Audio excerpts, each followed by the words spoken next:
કચ્છની તપોભૂમિ પર પ્રથમ વખત તેરાપંથ જૈન સંઘના મર્યાદા મહોત્સવનું આયોજન કરાયું છે, જેના ઉપલક્ષ્યમાં રાષ્ટ્રસંત પૂજ્ય આચાર્ય મહાશ્રમણજી આદિ સાધુ સાધ્વીઓનું ભુજમાં આગમન થયું છે। આજે મર્યાદા મહોત્સવ નિમિત્તે કચ્છ પધારેલા પૂજ્ય આચાર્ય મહાશ્રમણજીના દર્શનનો લાભ જિલ્લા કલેક્ટર અમિત અરોરા, ભુજના ધારાસભ્ય કેશુભાઈ પટેલ, ગુજરાત વિધાનસભાના પૂર્વ અધ્યક્ષા ડોક્ટર નીમાબેન આચાર્ય, જિલ્લા ભાજપ પ્રમુખ દેવજીભાઈ વરચંદ, પૂર્વ ધારાસભ્ય પંકજભાઈ મહેતા, ભુજના અધ્યક્ષા રશ્મિબેન સોલંકી, પ્રાંત અધિકારી અનિલ જાદવ, મહેદીપસિંહ જાડેજા, ધીરેનભાઈ લાલન, એન.કે. જાડેજા, કેડીસીસીના ચેરમેન દેવરાજભાઈ ગઢવી, અનિલ ગોર, ભદ્રેશ દોશી, કમલેશ સંઘવી સહિતના આગેવાનોએ લાભ લીધો હતો। આજે પૂજ્ય આચાર્ય શ્રી મહાશ્રમણજીના સાનિધ્યમાં નાગરિક અભિનંદન સમારોહ યોજવામાં આવ્યો।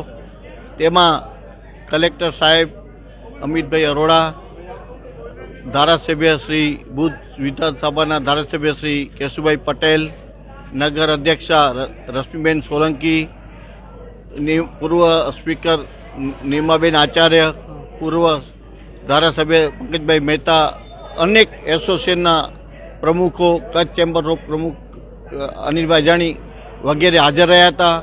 ત્યારે આચાર્ય શ્રી મહાશ્રમણજીએ ફરમાવ્યું કે આજે તમે મને જે આ કી સોંપી રહ્યા છો, તો આ કી એક એવા વિશ્વસ્ત માણસને સોંપવામાં આવે જેના પર વિશ્વાસ આવે, તો સૌ શહેરના નાગરિકજનો અહિંસા, નૈતિકતા, સદભાવના, નશામુક્તિ અપનાવી અને આ શહેરમાં શાંતિ અને નમન રહે એવી અપીલ કરી હતી।